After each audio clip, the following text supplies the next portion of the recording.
कांति समुद्र की लहरों का जो समूह वही मानो अमंद हिंदोल का आंसू, वही मानो अमंद हिंदोल है, वो झूला है। और जिस झूले के ऊपर प्राप्तान दोलान न्योन्य नेत्रारविंद श्री, और उसके ऊपर श्री प्रियालाल दोनों के नेत्र कमल की शोभा वो चढ़ी हुई है। और उस शोभा के द्वारा आद्यताम आप हो, वो शोभा भी आद्यता को प्राप्त होकर के विराजमान हो रही है, और आल्य हमारे सखीगण भी उससे सुशोभित होकर के विराजमान है। तो प्रियालाल का अंग की शोभा वो हो गई हिडोरा, इस हिडोरा के ऊपर प्रियालाल के जो नेत्र हैं एक दूसरे का दर्शन करते हुए वे हो गए माने उसके दर्शक, और उस हिडोला की शोभा का दर्शन करके प्रियालाल दोनों के नेत्र परम आनंद को प्राप्त करके विराजमान है, और युगल के नेत्रों के आनंद का दर्शन करके सखीगण भी अपूर्व आनंद को प्राप्त कर रही है। तो युगल सरकार के श्री अंग से उठने वाली जो आनंद की लहर वही हो गई हिडोला। अब वो लहर कैसी है उसके लिए एक उपमा दी कि वह जैसे समुद्र से उठने वाली लहर आपस में टकरा रही हो। समुद्र में एक लहर उठी और दूसरी लहर पहले से ही आ जाए, एक लहर लौट करके जा आई किनारे तक और लौट करके जा रही है, और दूसरी लहर इसी बीच में आ जाए, तो दोनों लहर उठ करके ऊंची होती है कि नहीं। ऐसे ही श्री प्रियालाल, प्रिया जी के श्री अंग से एक लहर उठी और श्याम सुंदर के अंग से एक लहर लौटी, तो आने वाली और लौटने वाली लहर जब टकराई तो एक ऊंची उठी, और उस ऊंची उठने पर तो ऊंची उठना वो ही मानो आज हिडोला है, और इस हिडोले पर चढ़े हुए कौन है, वो प्रियालाल दोनों के नयन वही उस हिडोले के ऊपर चढ़े हुए हैं। तो जैसी लहर ऊंची उठती है तो जैसे समुद्र में नहाने वाला व्यक्ति भी लहर के साथ में ऊंचा होता है और लहर के साथ में नीचे आ जाता है, हिडोले पर जैसे लहर के हिडोले पर झुकता हुआ कोई व्यक्ति जैसे ऊंचा होकर के वापस नीचे आ जाता है, इसी तरह से श्री प्रियालाल के नेत्र भी आपस में टकरा रहे हैं, और टकरा करके जो ऊंचे होते हुए और झोटा लेते हुए विराजमान हैं। तो वे नेत्र तो आद्यताम आप हो, परम धनवान होकर के विराजमान हुए, और उसी के साथ ही साथ में जो आल्य माने सखीगण है उन सखीगणों का संदोह भी आद्यताम आप हो, वह भी धनवान होकर के, आद्य कहते हैं धनवान, धनवान होकर के विराजमान हुआ, वह भी आद्यता को प्राप्त हो रहा है।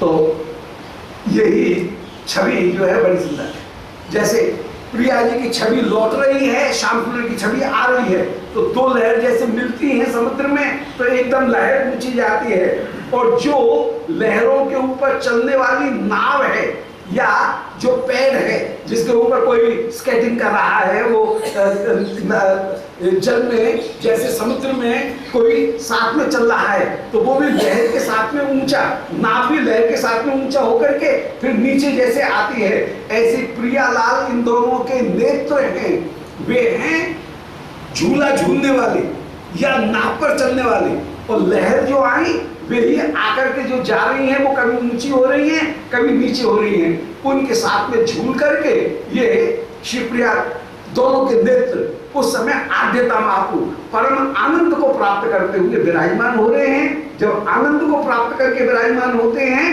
तो सखीगणों के नेत्र भी अपूर्व रूप से आनंदित होकर के विराजमान हो रहे हैं।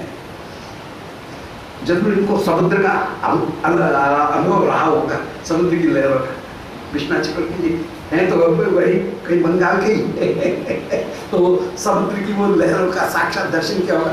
तो लहरें कैसे टकराती हैं, टकराने के साथ में लहर ऊंची होती है, पर उन लहरों के ऊपर भी नाव चलाने वाली की जो नाव है वो लहर का पार करते हुए लहरों के साथ में उछलती हुई और ऊंची टेढ़ी होकर के नीचे होकर के वो जैसे जा रही है, तो नाव के झूले पर जैसे झूलता हुआ विराजमान, ऐसे प्रियालाल के नयन भी परस्पर झूलते हुए परम आनंद को प्राप्त कर रहे हैं और उनका दर्शन करके सखीगण भी परम परम आनंद को प्राप्त करते हुए विराजमान हो रहे हैं। तो अन्योन्य अंग प्रोच्छलक कांति संधा, एक दूसरे के अंग से कांति रूपी जो समुद्र है वो समुद्र की बीचियों का समूह, प्रोच्छलक माने टकराते हुए उछल रहा है और उसमें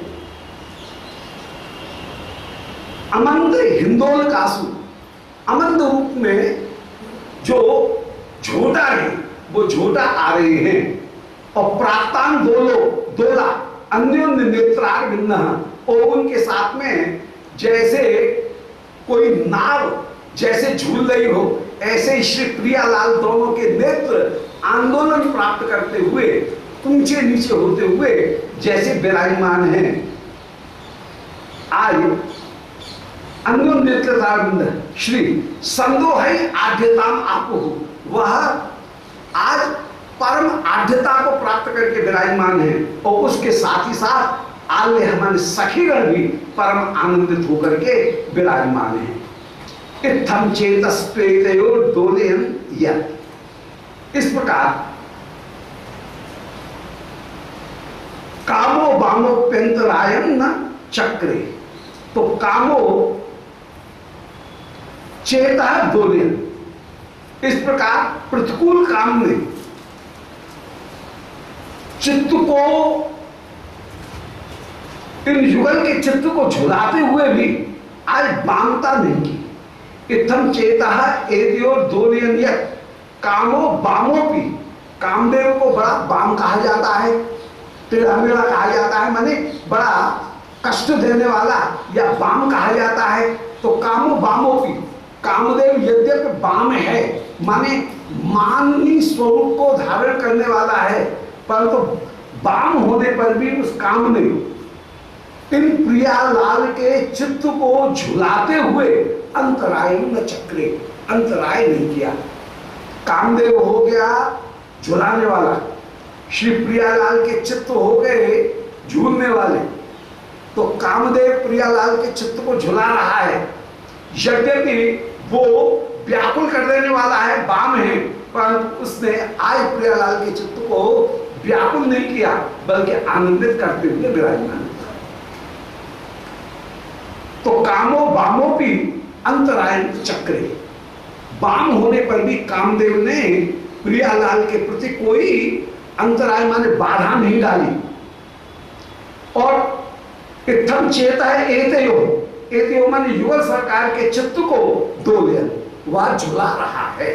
इस प्रकार कामदेव प्रियालाल के चित्त रूपी दो नाविकों को झुलाते हुए शोभा को प्राप्त हो रहा है और बाम होने पर भी अंतराय नहीं कर रहा है, उनको झुलाने में बाधा नहीं डाल रहा है, आनंद को बढ़ा रहा है। लीला शक्ति एवं तत्व प्रभाव को प्रेयसी हेतु इत्याहो आर्या, लीला शक्ति का ऐसा कोई अपूर्व प्रभाव है। लीला शक्ति एवं तत्व प्रभाव, कामदेव इनको व्याकुल नहीं कर रहा है बल्कि इनको झुलाते हुए आनंदित करते हुए विराजमान हैं। इसमें लीला शक्ति का ही प्रभाव है, क्योंकि कोपी ओजस्वी हेतु इत्याहो आर्या, आर्य जन ऐसा कहते हैं कि लीला शक्ति का जो प्रभाव वही अत्यंत तेजस्वी है, ऐसा आर्यजन कहते हैं। मन लीला शक्ति ही युगल को हिला रही, झुला रही है, हिला रही। यहां पर श्री प्रियालाल वे करता नहीं है, यहां पर लीला शक्ति ही प्रियालाल को झुलाती हुई, नचाती हुई शोभा को प्राप्त हो रही है। प्रेमावेश प्रभु नाही बीजानुसंधान, इच्छा जाने लीला शक्ति करे समाधान। प्रेमावेश में श्री प्रिय को, प्रियालाल को अपना अनुसंधान नहीं है, लीला शक्ति ही समाधान करते हुए जैसे विराजमान हो, इसी प्रकार यहां लीला शक्ति का कोई ओजस्वी ऐसा प्रभाव है जो वाम होने पर भी इन प्रियालाल को के प्रेम में अंतराय नहीं कर रहा है, बल्कि प्रेम को बढ़ा रहा है। अब इसको यूं समझे, लाल जी यदि तेज झूठा नहीं तो श्री प्रिया कोमलांगी है, डरेंगी, और प्रिया का डरना और डर करके प्रिया का जो नेति नेति शब्द का उच्चारण करना हो तो गई है वामता। प्रिया कह रही है तेज झोटा मत लो, और श्री श्याम सुंदर उस समय तेज झोटा ले रहे हैं। सखीगणों से भी प्रिया कह रही है इतनी जोर से झोटा नहीं, मुझे डर लगता है। बड़ झोटन भय भामिनी, बड़े जो झोटा है उनके भय से भामिनी अत्यंत अत्यंत भयभीत हो रही है, और भयभीत हो रही है तो भय होने पर श्री प्रिया को श्याम सुंदर से विरोध करना चाहिए, परंतु विरोध नहीं कर रही है। यहाँ बड़ झोटा जब आते हैं उस समय श्री प्रिया प्यारे के कंठ से ही लिपट जाती है, तो अनुकूलता होगी। जो वामता है वो प्रियालाल को उल्टी अनुकूलता प्रदान करते हुए विराजमान कर रहा है। ये कहने का तात्पर्य कि काम यद्यपि वाम है, अर्थात श्री श्याम सुंदर ऊंचे ऊंचे जब झोटा लेते हैं तो श्री स्वामी भयभीत होती है, और भयभीत होने पर श्याम सुंदर से उल्टी नाराजगी प्रकट नहीं करती हैं, श्याम सुंदर से क्रोध प्रकट नहीं करती हैं, बल्कि उल्टी श्याम सुंदर से ही लिपट जाती हैं। तो कामदेव वाम होकर के भी अंतराय नहीं करता है, बल्कि मिलन को मिलाने वाला ही होता है। जबकि सामान्यतः विरोध होने पर कहीं प्रेम दूर होना चाहिए, प्रियालाल को बिछोड़ना चाहिए, परंतु ये हिडोरा की एक बड़ी सुंदर विशेषता, एक दूसरी विशेषता हिडोरा की ये सामने कहीं रेखांकित की गई। यहाँ पर श्री विश्वनाथ चक्रवर्ती जी कहीं उसका दर्शन करा रहे हैं कि हिडोरा की एक विशेषता है कि श्री प्रियालाल के पग थली का दर्शन हिडोरा में होता है, एक विशेषता। फिर एक दूसरी एक नई विशेषता आई इस पद के द्वारा कि विरोध होने पर भी वह विरोध कहीं प्रियालाल को दूर नहीं करता है, बल्कि प्रियालाल को उल्टा मिलाता है, सहयोग कराता है। तो वामता वो विरोध नहीं करती है, बल्कि वामता हिडोरे में प्रियालाल को कहीं मिलाती हुई विराजमान होती है। बल्ले इतम चिता है, यदि ये ग्रंथ नहीं हो, इनका आस्वादन नहीं किया जाए, तो जो रहस्य है उस लीला का जो माधुर्य है, वो माधुर्य का कहीं जो अमृत है, नेक्टर है, वो कहां से पता लगे। ये कृपा करके आचार्य जैसे आंख में उंगली डाल करके दिखाते हैं। श्री रसिक जनों के वचन है कि कोई दिखाता है तो दिखता है, कोई सुनाता है तो सुनने में आता है। हजारा पढ़ लो कुछ समझ नहीं आया, परंतु ये आचार्य जब दिखाते हैं कि इस हिडोरा लीला में ये एक बड़ी विशेषता है, एक महान विशेषता ये दिखाई कि यहाँ पर किया जा रहा है विरोध, वामता दिखाई जा रही है। प्रिया चाह रही है धीरे धीरे झूले, श्याम सुंदर उल्टे और तेज तेज झोटा ले रहे। तो प्रिया की इच्छा के विपरीत वामता का कार्य किया जा रहा है, परंतु वामता का कार्य यहाँ पर प्रियालाल को दूर नहीं कर रहा है। अन्यत्र वामता प्रस्तुत होने पर प्रियालाल की दूरी बढ़ेगी, परंतु यहाँ पर दूरी बढ़ नहीं रही है, यहाँ पर दूरी और घट रही है। श्री स्वामी प्यारे के ही कंठ से लिपट जाती है, मिल रही। तो ये हिडोरा की एक बड़ी विशेषता, और उसका रसिकों ने कई जगह श्री हिडोरा की जो मल्हार के जो पद हैं और हिडोरा के जो पद हैं, वहां पर ये बड़ा झूठन भय भामिनी प्रिय हियसों लिपटा, प्यारे के हृदय से ही लिपटती हुई चली जा रही है बड़े झूठाओं के भय से। यह बहुत बड़ा सुंदर ये एक महारत्न यहाँ प्रकट हुआ है, ये कृपा करके। जय हो। श्री विश्वनाथ चक्रवर्ती पाद की जय। तो इत्थम चेतस्वेति दोलयन, इन प्रियालाल के चित्त को दोलयन हिडोरा में झुलाते हुए ही भी बामो काम, बाम जो काम है उसने भी अंतराय न चक्रे, अंतराय नहीं किया बल्कि युगल को उल्टा मिला दिया। बामता ने भी युगल को, विपरीत आचरण ने भी युगल को मिला दिया है। लीला शक्ति एवं तत्व प्रभाव। बोले ऐसा कैसे हो गया, ये तो विरोधी बात, विरोधाभास हो गया, विरोध की बात हो गई। बोले नहीं नहीं, लीला शक्ति का ही कोई ऐसा ओजस्वी प्रभाव है कि यहाँ पर वामता भी युगल को मिला देने वाली होती है। विपरीत मनचाहा आचरण न करना भी युगल को मिला देने वाला ही होकर के विराजमान हो जाता है। हेतु इत्याहु आर्या, ये लीला शक्ति का ही कोई प्रभाव है। ऐसा आर्या माने रसिक जन, रस तत्व के ज्ञाता जन, ऐसा इति आहु, ऐसा कहते हैं कि लीला शक्ति का ऐसा अचिंत्य प्रभाव है, ओजस्वी प्रभाव है, जिस प्रभाव के कारण वामता का आचरण भी प्रियालाल को उल्टा और मिलाता है। प्रणय युद्ध में जो प्रेम का युद्ध है उसमें किया जा रहा है उल्टा वामता का आचरण। होली के युद्ध में एक दूसरे को पराजित करने का, नीचे दिखाने का, हराने का आचरण किया जा रहा है, परंतु तो हराने का आचरण युगल के चित्त को मिला रहा है। हिडोरा में तेज तेज झूला झूलना यह कहीं वामता का आचरण है, परंतु तो वामता का आचरण भी युगल को मिलाने वाला है। होली में छल करना, प्रिया जी के छिप करके आकर के प्रिया के मुख के ऊपर कुमकुम लपेट देना है विरोध का आचरण, परंतु वही प्रियालाल को उल्टा और ज्यादा मिलाने वाला हो जाए। तो ये प्रेम का ऐसा अद्भुत स्वभाव है कि यहाँ पर वामता का आचरण भी युगल को मिलाता है। यह रसिक जनों ने कहा, और इस बात को कि जहां पर युद्ध मित्र मैत्री कराए, युद्ध मिलन प्राप्त कराए, ये रस की अद्भुतता है। दोला रज्ज्वालंब शाखे स्वलौल्या एतौ चंचत पंच शाखाग्र गाभी पुष्पाढ्याभि पल्लवाली भी इष्ट ही सेवे तेस्म मोदनई बीजनई के। अब दोला रज्ज्वालंब शाखे, दो बड़ी शाखा जो है वे बड़ी शाखा।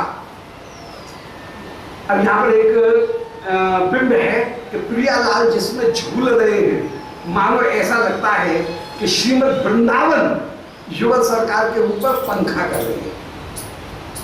हिडोरा में झूलते हुए श्री प्रियालाल जब विराजमान है उस समय ऐसा लगता है कि वृंदावन के वृक्ष वृंदावन या श्री प्रियालाल के ऊपर जैसे पंखा करते हुए विराजमान। अब पंखा करें तो कैसे, मानो वृक्ष वे तो हो गए सखी, दो वृक्ष हैं, उनके ऊपर दो झूला पड़े हुए हैं, एक झूला ऊंचा एक झूला नीचा। श्री प्रिया जी ऊंचे झूले पर विराजमान है, श्याम सुंदर नीचे झूले के ऊपर विराजमान है और दोनों अंग से झूल रहे हैं। तो दो वृक्ष वे तो हो गए सखी, और जो रस्सी है वो रस्सी हो गई मानो वृक्षों ने, वृक्ष रूपी सखियों ने मानो कोई पंखा उसकी डंडी पकड़ रखी है,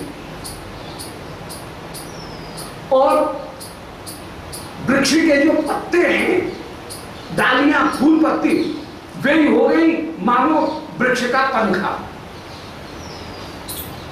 और छोटी डाली जो है वो छोटी डाली हो गई वृक्ष के हाथ,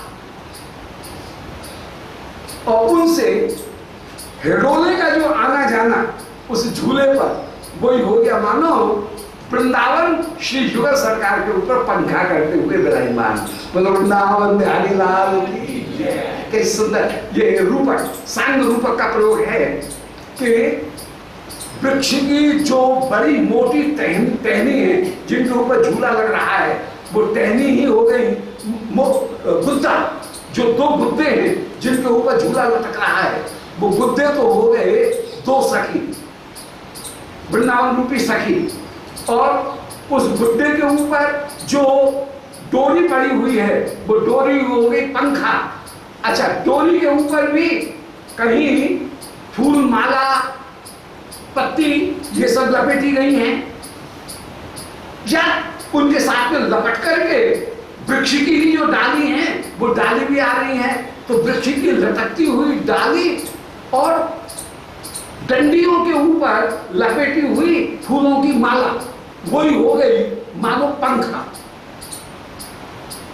रस्सी हो गई डंडी और पंखा हो गया उसके ऊपर लगे हुए जो फूलों के गुच्छे, वही हो गए पंखा। और उन पंखे के द्वारा मानो वृंदावन रूपी सखी श्री प्रियालाल के ऊपर पंखा करती हुई विराजमान है।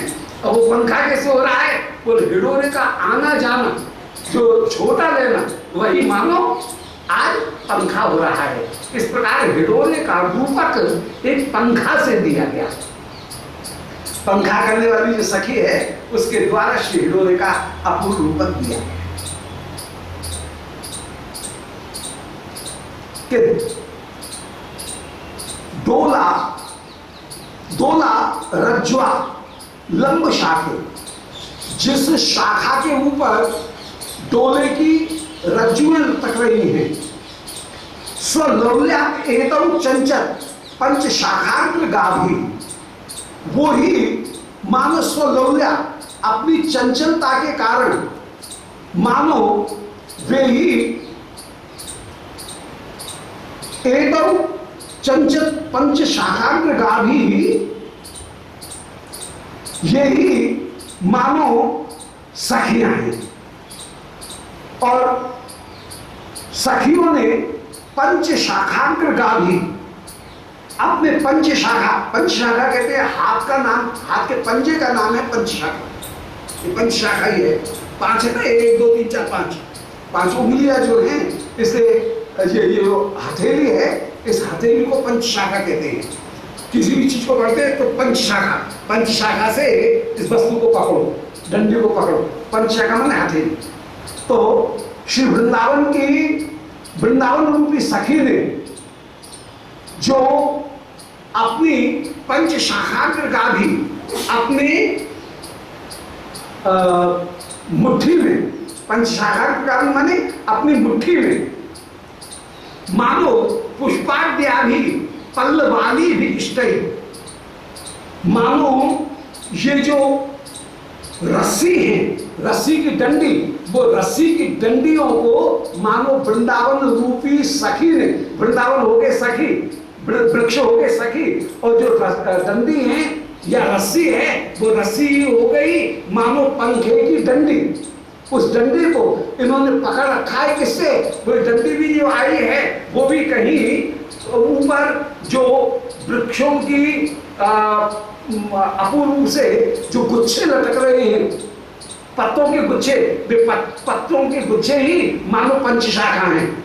अपनी पहुंची है, उस पहुंची के द्वारा, अपनी मुट्ठी के द्वारा उस डंडी को इन्होंने पकड़ रखा है। और डंडी को पकड़ करके वृंदावन रूपी सखी, तो गुद्दे हो गए, वृक्ष हो गए सखी, उनके गुद्दे हो गए जिनके ऊपर डोरी लटक रही है, वो हो गई हाथ। और हाथ का गुद्दे में भी लगे हुए जो फूलों के और पत्तियों के झब्बे हैं, वे झब्बे हो गए मानो हथेली। तो वृंदावन रूपी सखी ने मोटी वृक्ष की शाखा रूपी हाथों से उनमें लटकने वाले जो पत्र और पुष्प, उनके समूह, उन पत्र पुष्प समूह रूपी हथेली के द्वारा, मुट्ठी के द्वारा जो डोरी लटकी हुई है, उन डोरी रूपी डंडी को पकड़ रखा है। और डोरी रूपी डंडी को पकड़ करके उस डंडी में ही लगे हुए जो गुच्छे हैं, वो गुच्छे उनको मानो पंखे के रूप में ये हिलाती हुई वृंदावन रूपी सखी वो विराजमान हो रही है।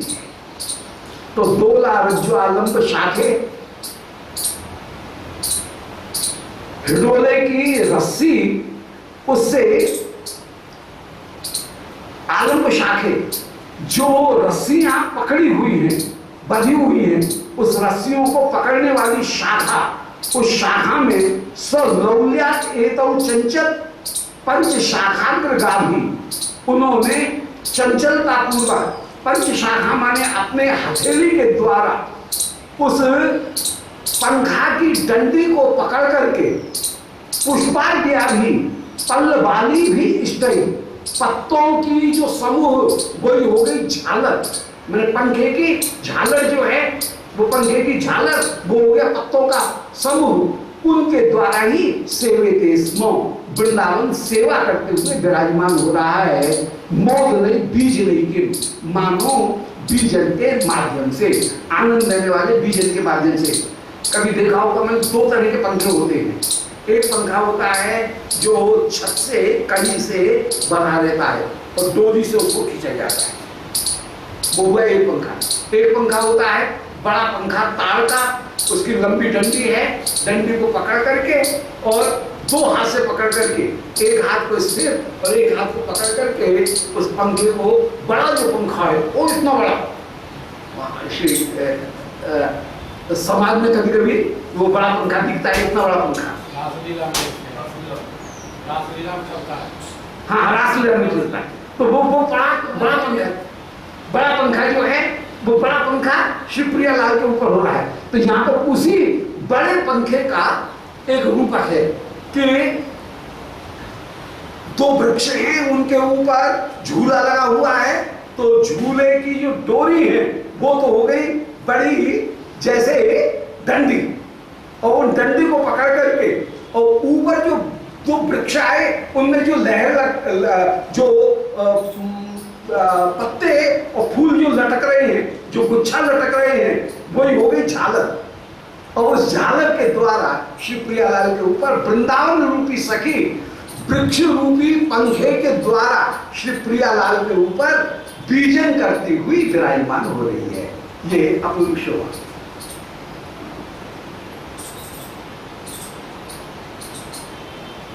इन सब लीलाओं का दर्शन किया जाए तब पता लगता है कि ये वृक्ष जो है ये कोई मामूली वस्तु नहीं है। श्रीमद् वृंदावन के जो वृक्ष हैं ये कोई वनस्पति नहीं।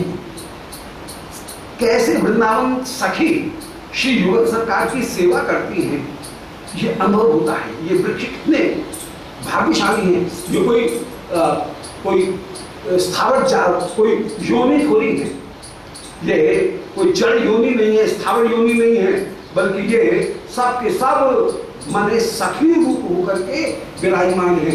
और ये सखी रूप वृक्ष सब झोटा करते हुए श्री प्रियालाल के विराजमान।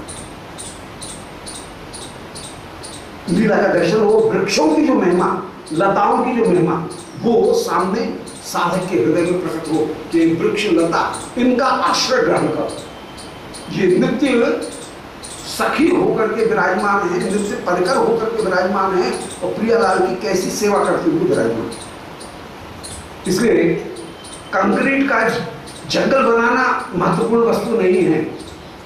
श्रीमद् वृंदावन के जो पुराने वृक्ष हैं, जो नित्य वृक्ष हैं, उन नित्य वृक्षों के स्वरूप का, उनका जो आधिदैविक स्वरूप है, उस आधिदैविक स्वरूप का दर्शन करना ये मुख्य है। और आधिदैविक स्वरूप का दर्शन ये आचार्यगण कृपा करके कहा कि वृक्ष कोई वृक्ष नहीं है, बल्कि आधिदैविक रूप में श्री वृंदावन रूपी सखी अपने दुर्गे रूपी भुजाओं के द्वारा उनमें लटकती हुई जो दुर्गे हो गए भुजा, उनमें लटकती हुई जो डोरी है वो डोरी हो गई पंखे की डंडी, और उस डुग्गे में लटकती हुई जो वृक्षों के झब्बे हैं वो झब्बे ही हो गए पंखा।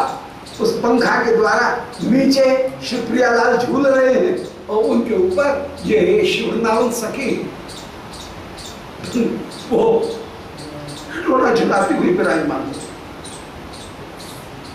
वृंदावन के वृक्ष की जो शोभा, श्री राधा कुंड के चारों ओर 4 आंगन है आंगन में दो दो वृक्ष हैं, आम के, कदम्ब के, अशोक के और बकुल के, दो दो वृक्ष हैं। बीच में राधा कुंड, चारों ओर चार आंगन। अभी भी राधा कुंड में करीब यही शोभा दिखती है, चारों ओर आंगन और आंगन में दो दो वृक्ष और दो वृक्ष के ऊपर झूले पड़े हुए हैं। कभी इस आंगन में, कभी उस आंगन में, कभी इस आंगन में शिवलाल झूलेंगे और झूलेंगे। उस समय जो वृक्ष हैं वो वृक्ष हो गए वृंदावन सखी, वृंदावन रूपी सखी। उनके सखी के हाथ कौन से हैं? वही हैं जैसे वृक्ष, और वृक्ष में लटकी हुई जो डंडी है